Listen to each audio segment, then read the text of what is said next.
Center County received hundreds of thousands of dollars from the CARE Act in order to help hire employees for the election and for ballot counting. Live from State College, I'm Hunter Pitcoff. Now back to you at the studio. And the race for the White House has been a leading news story well before then.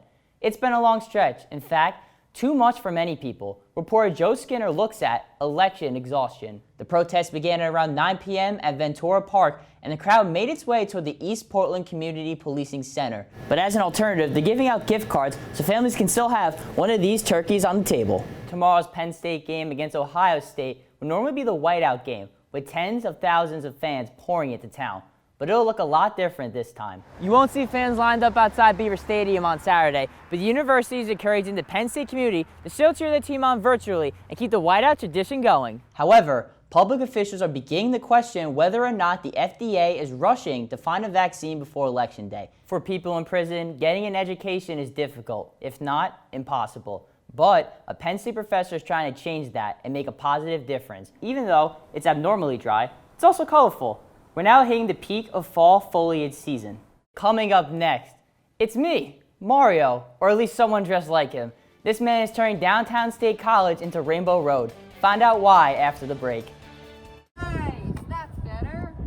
This is Emma Miller doing what she calls parking lot therapy. The 14-year-old still tries to stay active even during the pandemic. Her mother, Jamie, says it felt like survival mode when the coronavirus first hit, but says her daughter is actually thriving in some areas, like reading. It is focused in a quiet room. The teacher is there by themselves, and Emma's here. We make sure our environment at home is completely quiet. So it is just the two of them with zero distractions. Despite the difficulties, the State College School District Special Education Director, Heather Pringle, applauds the resiliency teachers and families have shown this year. I've never seen teachers work this hard. I think if you ask any one of them, they'll say that we couldn't have planned for this. None of us have a playbook for educating any student during a pandemic. The State College Area School District is offering 3 different education models to their students this year. Those being the virtual academy, remote learning, and in-person classes. It's up to the families to decide which of these 3 models works best for them. The district even offered a special learning center while schools were fully remote. Miller says her daughter is staying remote this year because of the increased risk she has of getting sick.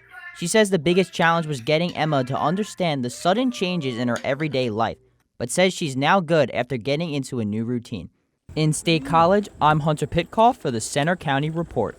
Whenever there's a crisis, people instantly think about, what can I do to help? And food is one of those very easy things that, immediately come to mind.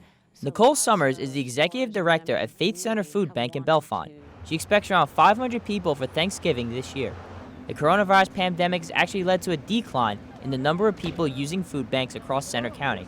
Summers credits that to the number of groups and churches giving out food in the early stages of the shutdown, as well as unemployed people receiving stimulus checks. Summers believes the donation process is running smoothly, but fundraising not as much.